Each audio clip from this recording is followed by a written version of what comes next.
स्वस्ति श्रीमन्महागणाधिपतये नमः। ॐ विश्वेशं माधवं दुण्ड्यं दण्डपाणिं च भैरवं वन्दे काशीं गुहां गंगां भवानी मणिकर्णिकाम्। वक्रतुण्डमहाकाय कोटिसूर्यसमप्रभा निर्विघ्नं कुरु मे देव सर्वकार्येषु सर्वदा। ओम। आओ भोलेनाथ। मोहिनी देवी ने सभी देवताओं को अमृत पिलाया। छुप करके राहु ने भी अमृत पी लिया। उसको भी देवत्व की प्राप्ति हो गई। भोलेनाथ का शरणागत हुआ। उधर अमृत पान के पश्चात देवासुर संग्राम होता है। सभी एक दूसरे पर बहुत भयंकर वार करते हैं। देवता विजयी होकर के स्वर्ग में चले गए और पराजित मान करके राक्षस लोग सुतल लोक को चले गए। इंद्र के द्वारा विश्व रूप को गुरु बनाना आज की कथा में, और उनका वध कर देना, कैसे उनको ब्रह्म हत्या लग गई। ऋषियों ने पूछा कि देवराज इंद्र ने बिना गुरु के कैसे राज्य प्राप्त कर लिया। राज्याभिषेक के बाद में यज्ञ वगैरह होते हैं, जैसे कुछ प्रोटोकॉल होते हैं देवताओं के, कि गुरु तो उनके नाराज हो चुके थे। तो लोमेश जी कहते हैं, हे ऋषियों, गुरु के बिना सचीपति इंद्र कुछ काल तक शासन किए। फिर त्वष्टा के पुत्र विश्वरूप जी को इंद्र ने अपना पुरोहित बनाया। विश्वरूप के 3 मस्तक थे। वे यज्ञ और पूजन में देवताओं का भाग उच्च स्वर से करते थे। आहुति देना हो तो देवताओं की आहुति बड़ी तेजी से बोल करके देते थे, और धीरे से बोल करके दैत्यों को भी आहुति देते थे, और मध्यम स्वर में मनुष्यों को भी यज्ञ भाग समर्पित करते थे। तो एक दिन इंद्र ने देखा कि ये यज्ञ हमारा कर रहे हैं, पुरोहित हमारे हैं, और फल दूसरों का दे रहे हैं। और जब सच्चाई पता चली कि देवताओं के साथ साथ दैत्यों को भी पुष्ट करने के लिए आहुति दिलवाते हैं, तो क्रोध में आकर के विश्वरूप के मस्तक तीनों काट डाले। अब जिससे विश्वरूप की मृत्यु हो गई और ब्रह्म हत्या इंद्र के पीछे लग गई। तदंतर धूर्म वर्ण की 3 मस्तकों वाली ब्रह्म हत्या इंद्र को निगल जाने के लिए उनके पास आई। उसे देखकर इंद्र अत्यंत भयभीत हो गए और वहां से भागे। अब वो जहां जहां भागते वो भय प्रदायिनी ब्रह्म हत्या उनका पीछा करने लगी। जिधर जाते उधर ब्रह्म हत्या जा करके उनके पास जाके खड़ी हो जाती। वे भागते तो उनको दौड़ाती। जब वे भागते भागते थक गए तो सहसा एक जगह रुक गए, तो वो इंद्र को लपेट लेने के लिए झपटी। इतने में इंद्र बड़ी फुर्ती के साथ कि हम पर चढ़ न जाए ब्रह्म हत्या, जल में कूद पड़े और उसी जल में डुबकी लगा ली। बड़े दुख के साथ में कहते हैं कमल की नाल से वो वायु आदि भक्षण करते थे।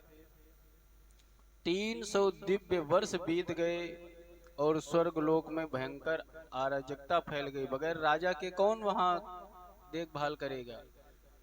देवताओं और तपस्वी ऋषियों को बड़ी चिंता हुई कि यज्ञ सब नष्ट हो रहे हैं, इंद्र ही नहीं है। वस्तुतः इंद्र ने बड़ा निंदित कार्य किया था, लेकिन एक गलती पहले क्या करी, गुरु की अवहेलना करी। दूसरी गलती करी, पुरोहित जिसको बनाया उसका वध कर डाला। इतना ही नहीं, उसी बीच में एक और घटना घट गई। गुरुतुल्य गौतम की पत्नी से दुराचार किया। अब इंद्र के पास में पापों के भंडार भर गए थे, तो पाप कर्मों का फल मिलना तो तय होता है। अवश्यमेव भुक्तव्यम कर्तव्यम शुभाशुभम। आपके शुभ अशुभ कर्म आपको अवश्य फल देंगे, चाहे भले आप देवराज इंद्र ही क्यों न हो। अब परिस्थिति तो गंभीर थी।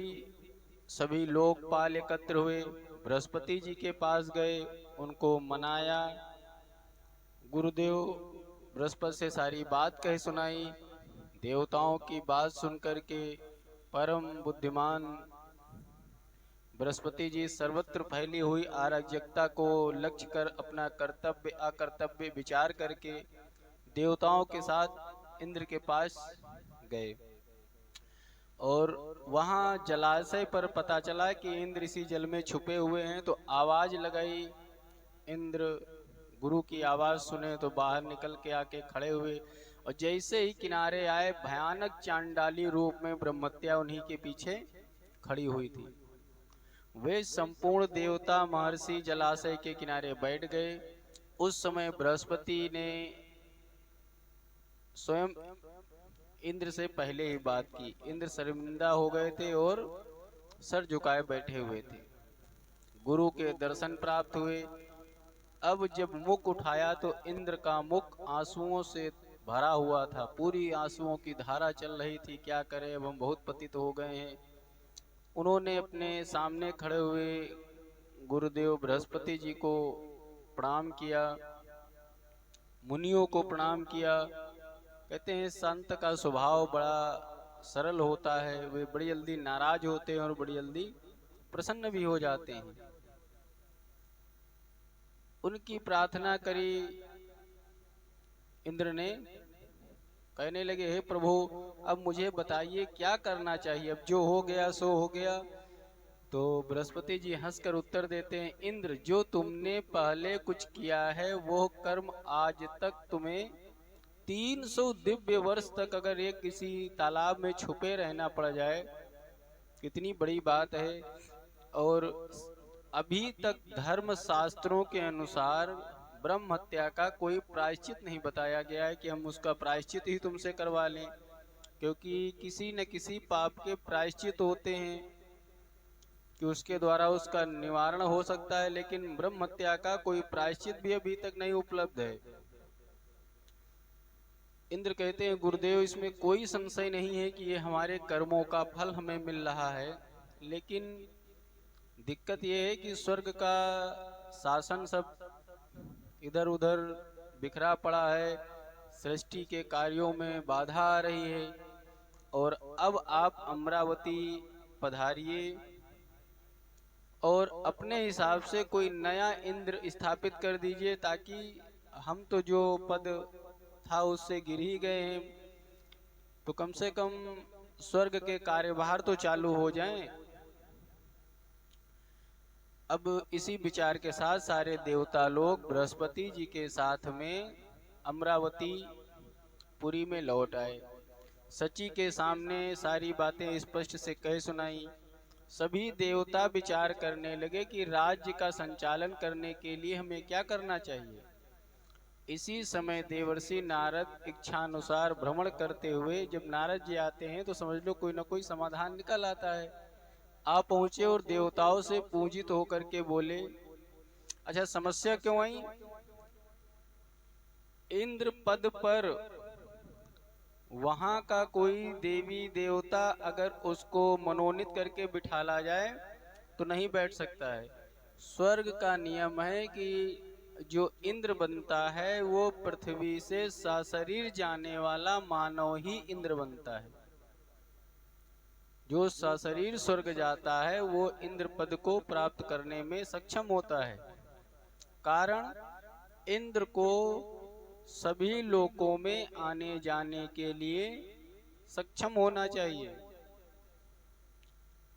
तो देवता लोग अगर यहाँ पृथ्वी पर आएंगे तो देवताओं का कोई भार नहीं होता है।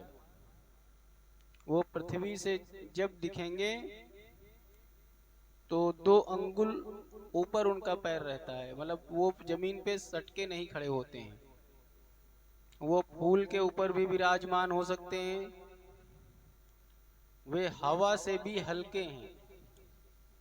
उनके पास में पाप पुण्य का कोई वजन नहीं होता है, कर्मों का कोई जो हिसाब किताब। स्वर्ग तो देवता यहाँ जब आते हैं तो किसी न किसी के आवाहन के द्वारा, कोई न कोई साधन के द्वारा ही यहाँ पर, राम कथा में आपने सुना, इस पृथ्वी की ऐसी बनावट है। इसीलिए कहते हैं बड़े भाग मानुष तन पावा। ये जो मनुष्य का शरीर है बहुत दुर्लभ है, इसको देवता भी प्राप्त करने के लिए लालायित रहते हैं।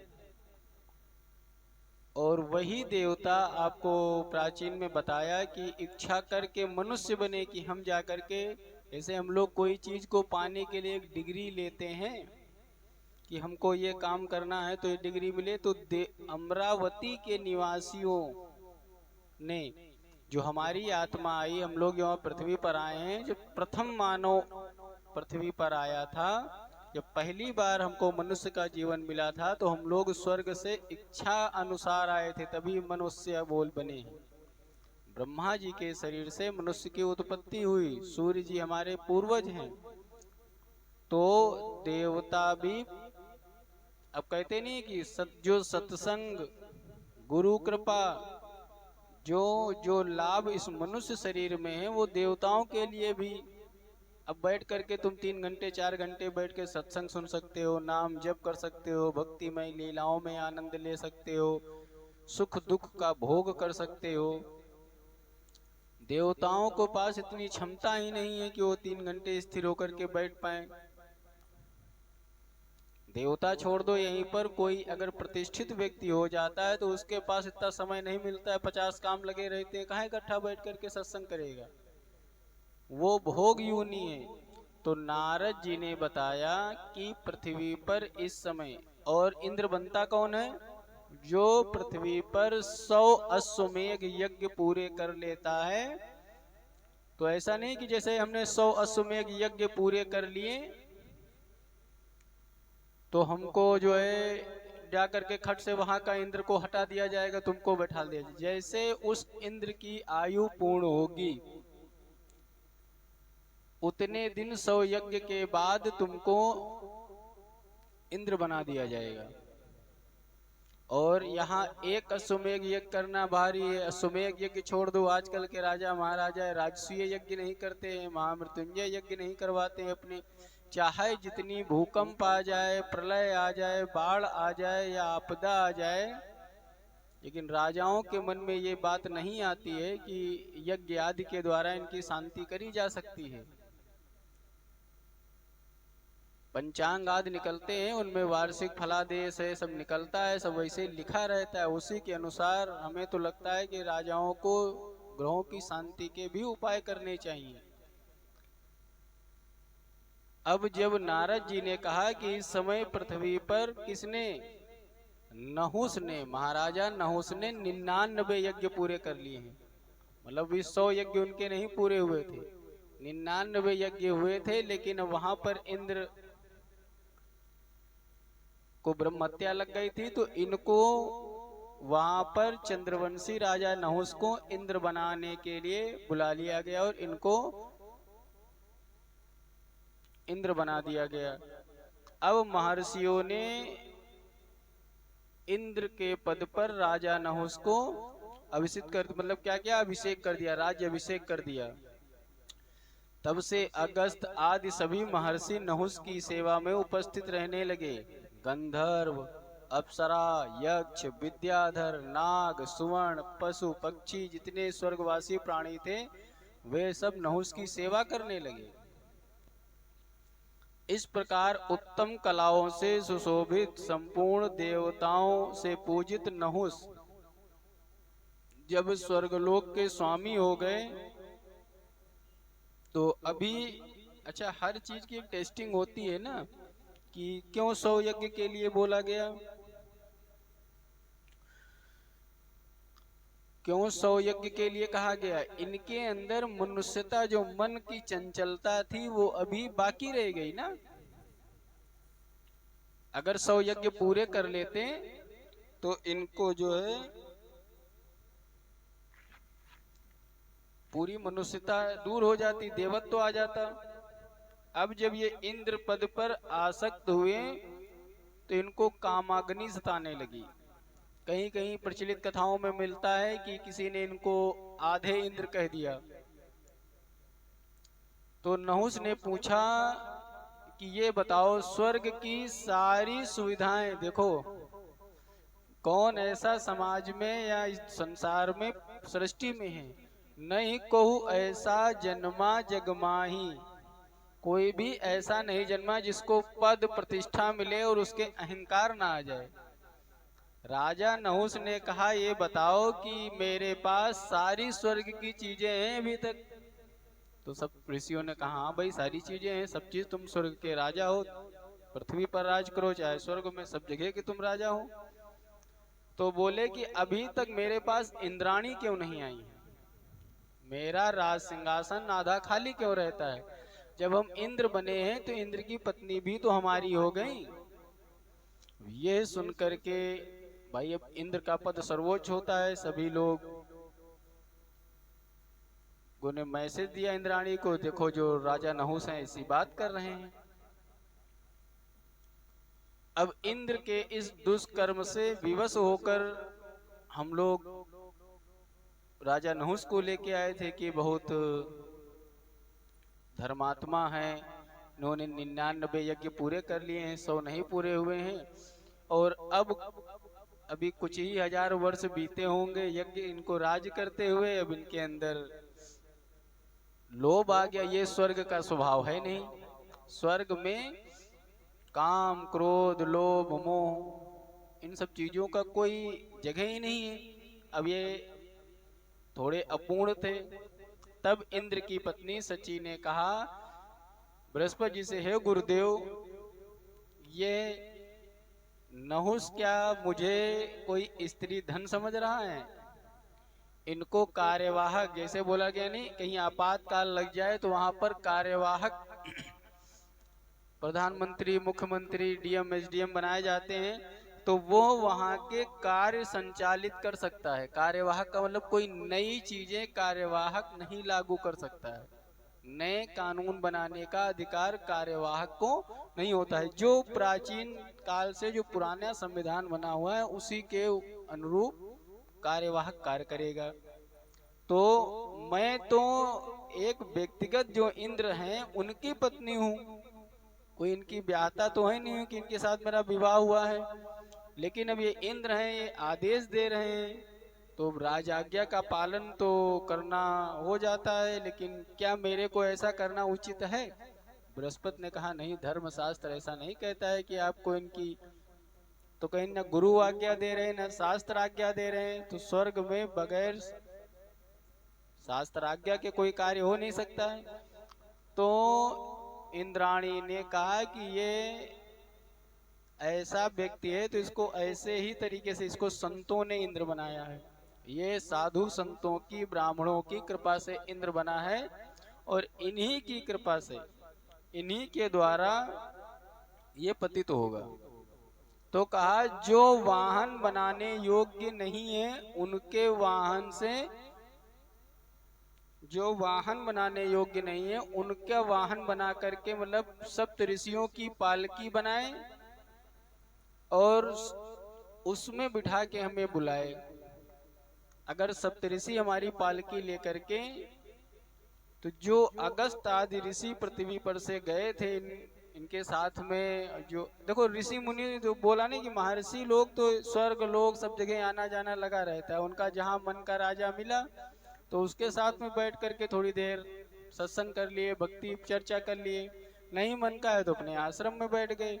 संतों महर्षियों ऋषियों के ऊपर कोई प्रभाव नहीं पड़ता है। तुम एक दिन बुला के मेवा मिश्री खिलाओगे तो वाह वाह भैया भगवान के पास ही मेवा मिल गई, दूसरे दिन उनको अगर सतुआ घोरने मिल जाए पी के तो आहा आज भगवान की बड़ी कृपा है, आज सतुआ मिल गया। संत छोड़ दो, यहाँ देख लो, खाना मिले पूरा घर में रहते हैं, पूरा मिलेगा नहीं तो हमारी पार्ले जी और एक गिलास पानी बढ़िया है। बोलिए सियावर रामचंद्र की जय। घर में रहो 3 टाइम, बाहर रहो बेटाइम, अकेले रहो तो 1 गिलास पानी 1 पार्ले जी, कहीं मांगे चाय वाय मिल जाए वहीं बैठ के पी। महाराज नहुस ने कहा इसमें कौन सी बड़ी बात है, हमारे यहाँ कोई ब्राह्मण और ऋषियों की कमी है, आदेश दे दिया जाओ। अब इतना काम में अंधा हो गया था कि क्या ये ऋषि मुनि इतने बाबा लोग मेरा ये भी काम नहीं कर सकते हैं, इंद्र का काम नहीं करेंगे? आज्ञा दी जाओ, पालकी लेके जाओ। जिनसे गुरुजी करता था उनको आदेश दिया जाओ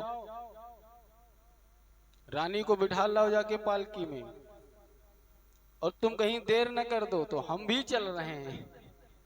इधर से बैठ के जाने के लिए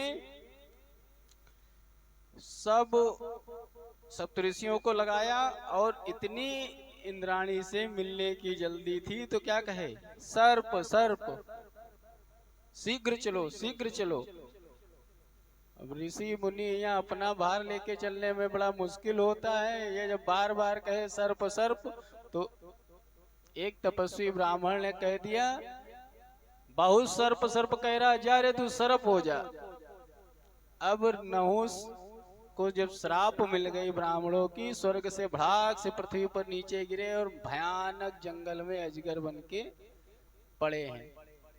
अब इस प्रकार फिर वही हुआ कि देवलोक में एक इंद्र ब्रह्म हत्या झेल रहे हैं, एक इंद्र बनाए गए। तो ब्राह्मणों ने राजा नहुस को, यानी जो सर्प बन गए, उनको श्राप मिल गई, वो सर्प बन गए।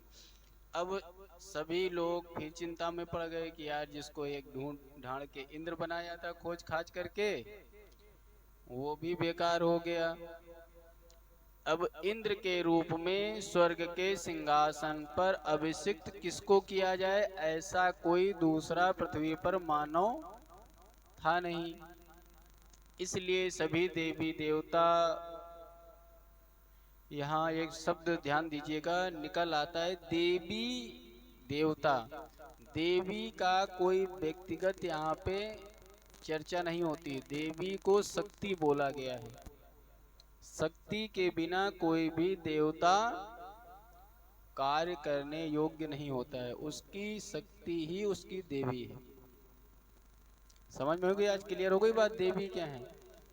मात्र शक्ति जितनी भी है वे स्वयं में सक्षम है, उनको कोई भी शक्ति उपासना तपस्या करने की आवश्यकता नहीं है।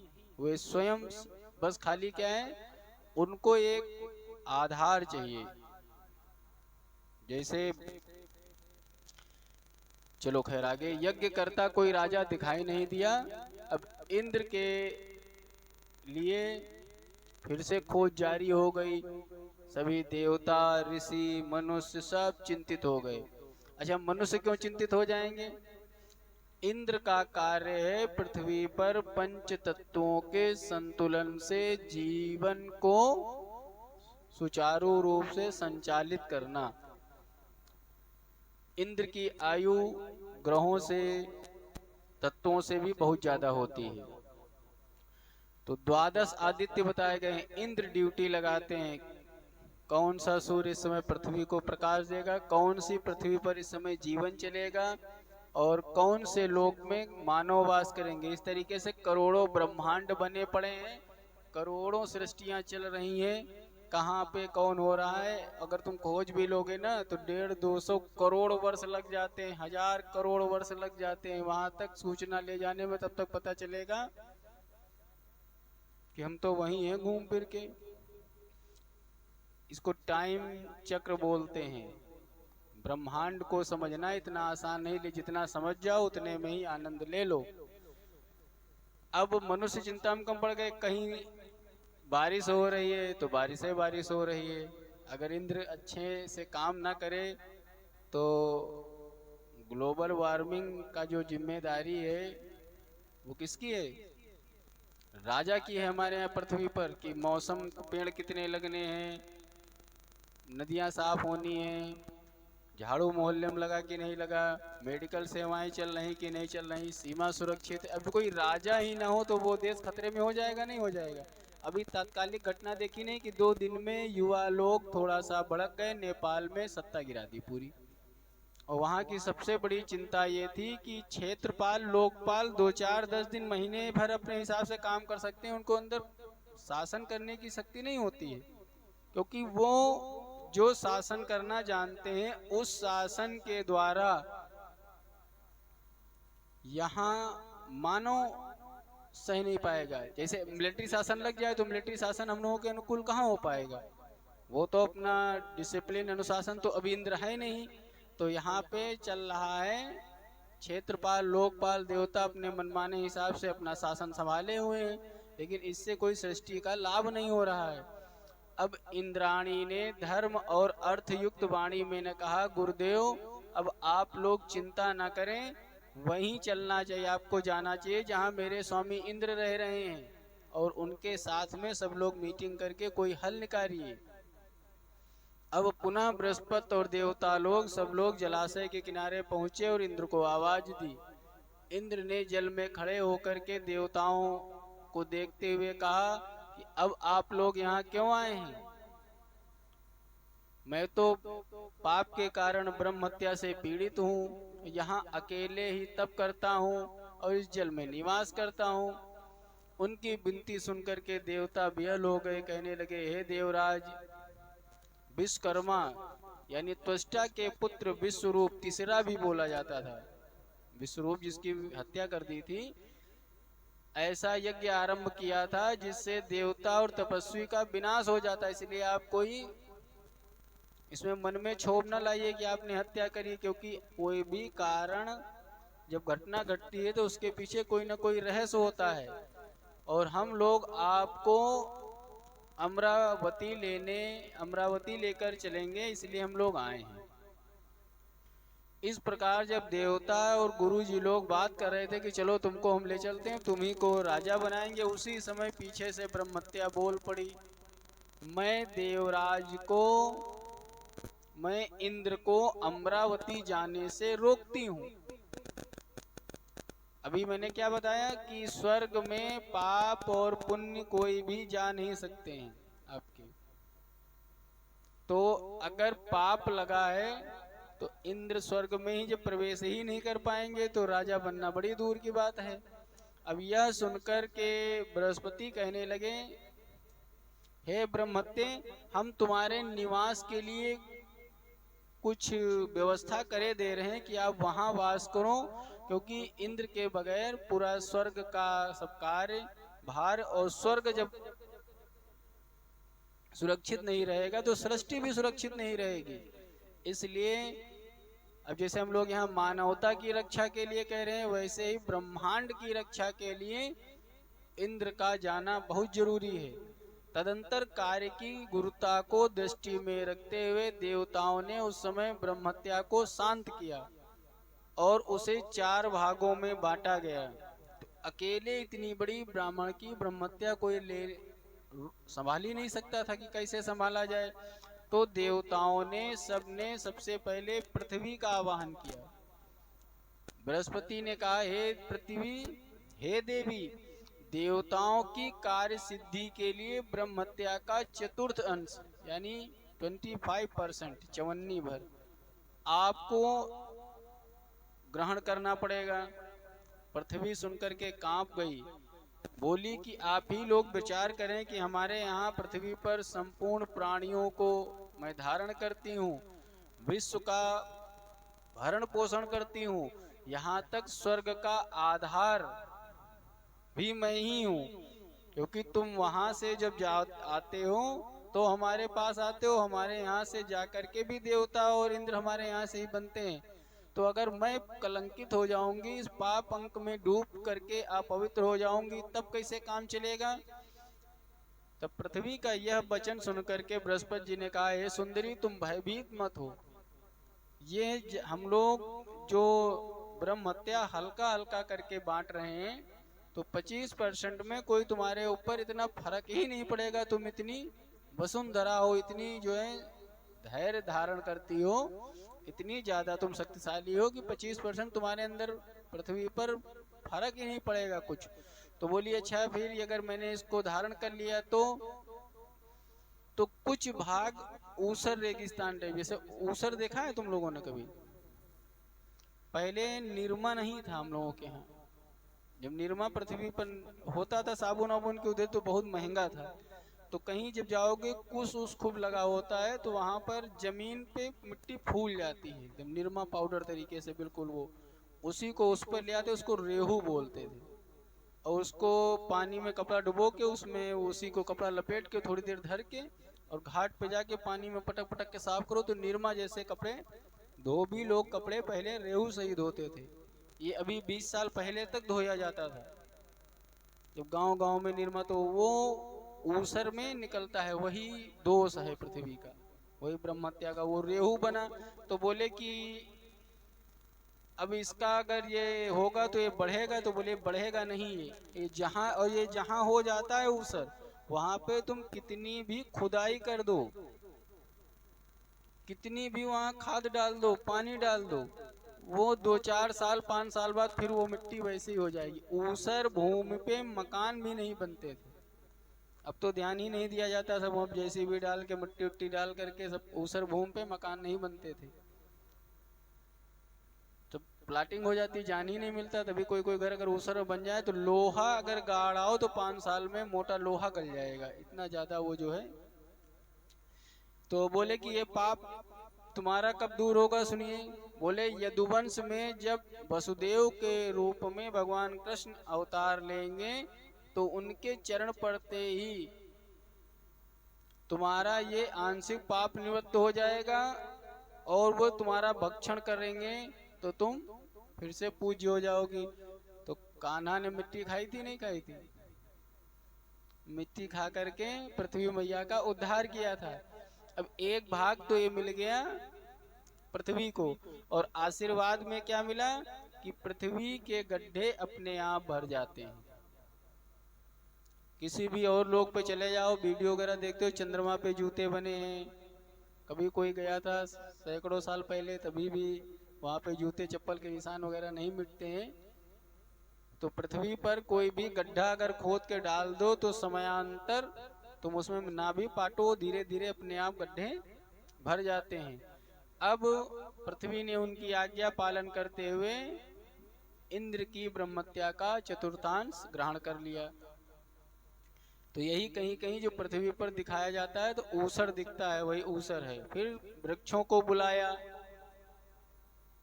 कहा कि आप लोग देव कार्य सिद्धि के लिए, यानी अगर ब्रह्मत्या खाया, जैसे सब लोग कहें कि एक साधारण भाषा में ये ऐसा क्यों कर दिया, नहीं करना चाहिए था, तो एक नियम है। अगर पूरे राज्य में, पूरे देश में अगर एक शहर को नष्ट करने से पूरा देश बच जाए तो धर्म कहता है कि वो शहर नहीं, शहर को त्याग दो। एक शहर के लिए अगर एक गांव त्यागना पड़ रहा है तो उस गांव को त्याग दो। अगर एक गांव में कोई ऐसा परिवार एक त्यागने से पूरा गांव बचा जा रहा है तो उस परिवार को त्याग देना चाहिए। अगर घर में किसी एक व्यक्ति के लिए पूरा घर नाश हो रहा है, घर का पूरा विध्वंस हो रहा है, तो उस एक व्यक्ति को त्याग देना चाहिए, ये शास्त्र कहता है। वृक्षों ने कहा महाराज नीक नीक है, बढ़िया सृष्टि पे हरे हरे भरे वातावरण बना है, हम पाप देके क्या करोगे? तो बोले लेना तो पड़ेगा भाई, लेकिन इसके बदले तुमको आशीर्वाद भी हम दे रहे हैं। क्या दे रहे हैं? जब आप ब्रह्म हत्या का 25% ले लो तुम भी, चतुर्थांश। तो बोले अगर हम ले लेंगे तो हमारे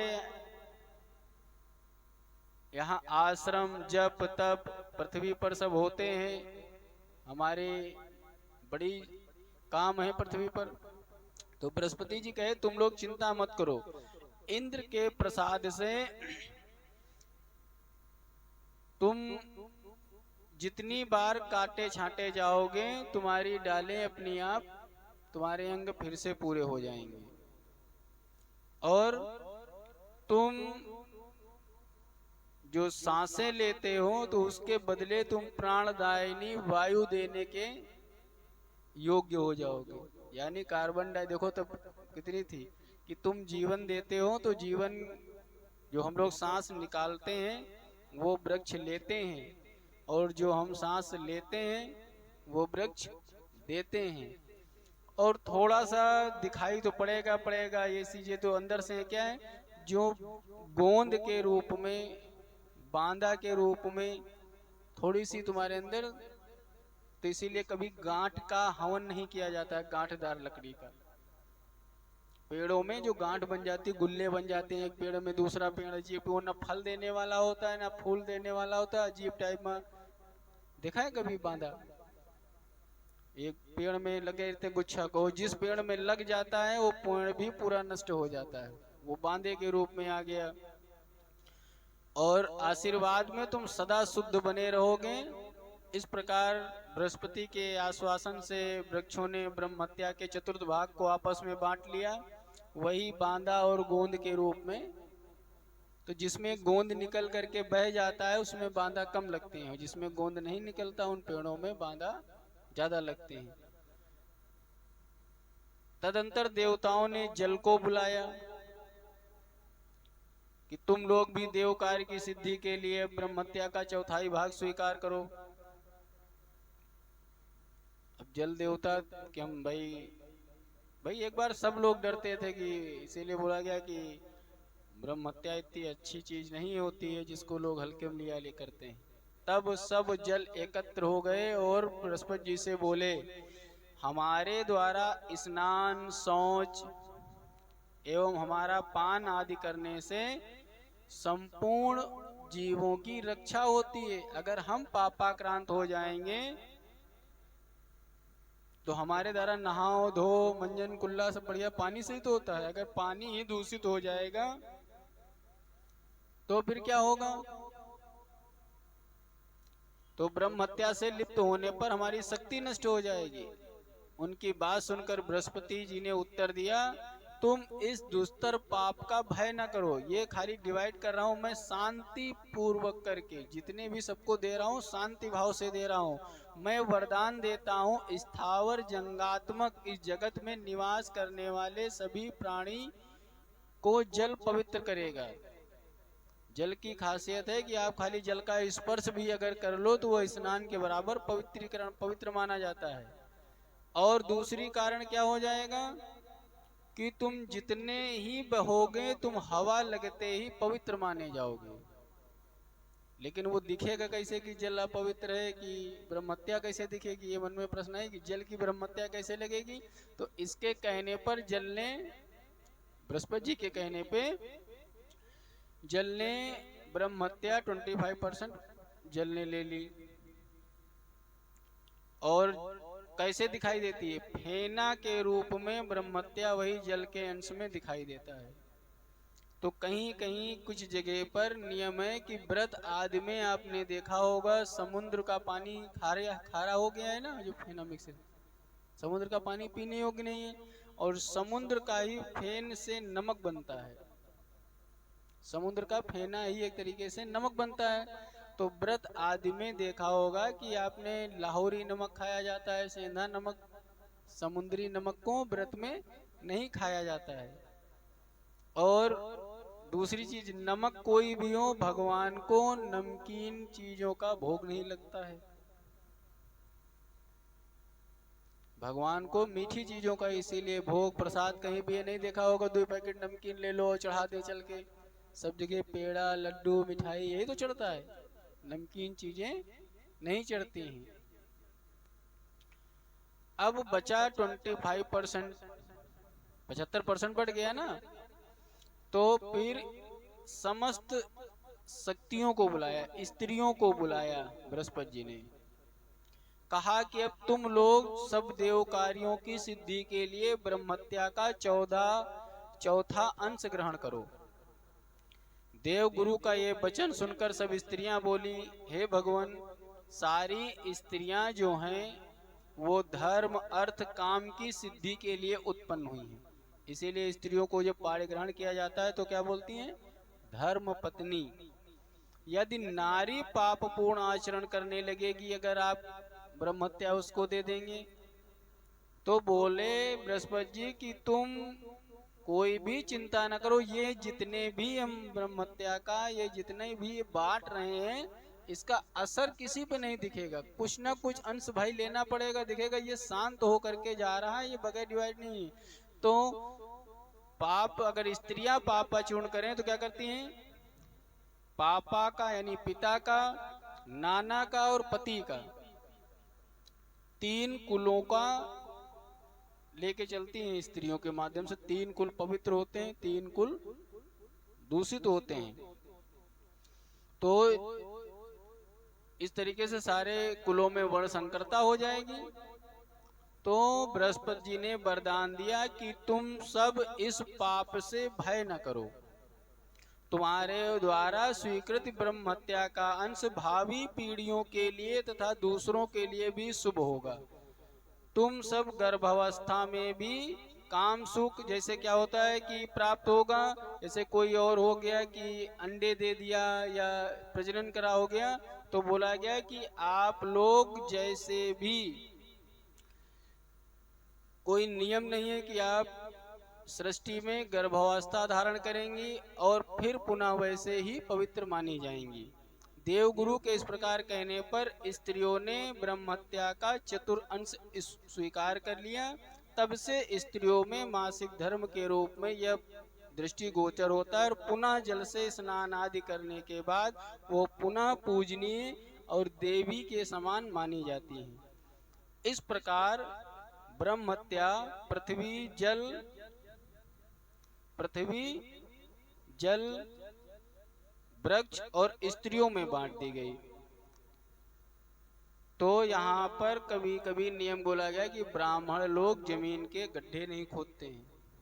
यानी ब्राह्मणों को सुना होगा पहले कि हल वल नहीं जोतते हैं, जुताई नहीं करते हैं, पेड़ नहीं काटते थे, नदियों पे उछाल करके एक दूसरे पे नहाने को मना किया गया है। थोड़ा सा भी नहीं पता होगा, जो ऐसे ऐसे करा करते हैं, छिटा मारा करते हैं। सावर लेना भी सही नहीं है। नहाने का मेन मतलब है जल लीजिए, बहते हुए जल में स्नान, इसीलिए घाट वगैरह बने होते हैं तो वहां पे नदी नहीं बहती है। अब तो जहां पाए वहां घाट बनाने का भी नियम है। जैसे गए हरिद्वार पड़ी में तो देखो खूब तेज जल बहा करता है। पहले घाट ऐसे बनते थे, ऐसे नदी बह के जा रही है और थोड़ा सा इधर घाट बन गए तो उस घाट पे लहरें नहीं आती थी।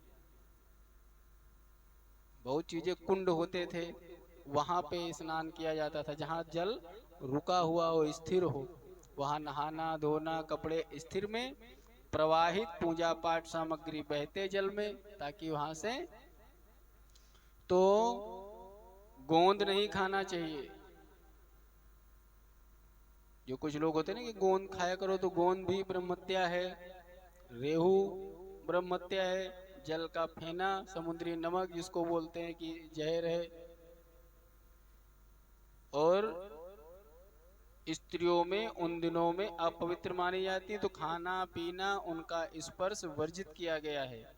इससे इंद्र का पाप सर्वथा नष्ट हो गया। तब देवताओं और ऋषियों ने देवपुरी में सची सहित इंद्र का पुनः अभिषेक किया। श्री राम जय जय राम।